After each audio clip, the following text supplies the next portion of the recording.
হেদায়েতের চাবিকাঠি মাত্র কার কাছে? আল্লাহর কাছে।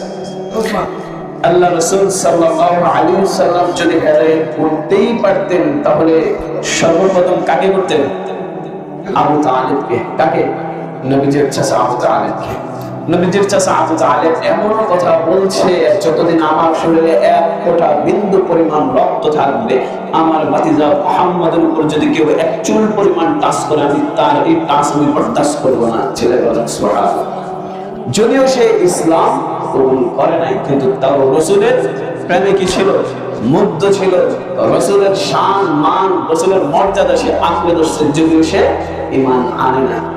যার জন্য রাসূল সাল্লাল্লাহু আলাইহি সাল্লাম যখন আবু তালিব মৃত্যুবরণ করেন, তখন আল্লাহ রাসূল সাল্লাল্লাহু আলাইহি সাল্লাম বলেন, চাচা একবার বলেন লা ইলাহা ইল্লাল্লাহু মুহাম্মাদুর রাসূলুল্লাহ।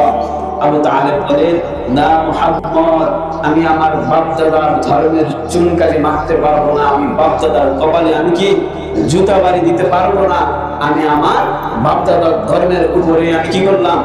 অটল থাকলাম, কিন্তু তোমার উপর ঈমান আনলাম না।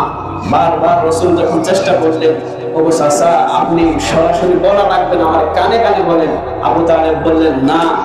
রাসূল সাল্লাল্লাহু আলাইহি সাল্লাম বলেন, বলতে হবে না, আপনি ঠোঁট নাড়েন। তাও আবু তালিব বলল, না, বলছে আপনি ঠোঁট লাড়তে হবে না, আপনি চোখের ইশারা দেন। আমি আপনার কাছে ওয়াদাবদ্ধ, কিয়ামত পর্যন্ত আমি কাউকে বলবো না আপনি যে ঈমান আনছেন। কিন্তু তাও কি ঈমান আনলো না। আল্লাহ পাক রব্বুল আলামিন বলেন, জাহান্নামের মধ্যে সবথেকে একবার সহজ যে আযাব করবে, সেটা করবে কে? আবু তালিব।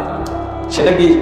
আগুন, জ্বলন্ত আগুনের জুতা, জ্বলন্ত আগুনের জুতা আবু তালিবকে পরায় রাখবে। পারবেন? পারবেন? এটা সবথেকে নরমাল, একবার আযাবের মধ্যে সবচেয়ে একবারে সহজ জ্বলন্ত আগুনের জুতা পায়ের মধ্যে পরায় রাখতে। আপনি কালকে সকালবেলা পারলে বাজারে যাই এই যে পরোটা বানায় না, যখন তামা একবার জ্বলন্ত আগুনের একবার উত্তপ্ত হয়ে যায়, তাওয়ার উপর দিয়ে যখন ধোঁয়া বাইর হয়, তখন আমি তাওয়ার মাঝখানে দাঁড়াই, বেশি না 30 সেকেন্ড দাঁড়াই। পারবেন? ওইটা হচ্ছে আবু তালিবের জন্য সবথেকে সহজ আযাব। এবার আমাদের জন্য কোনটা?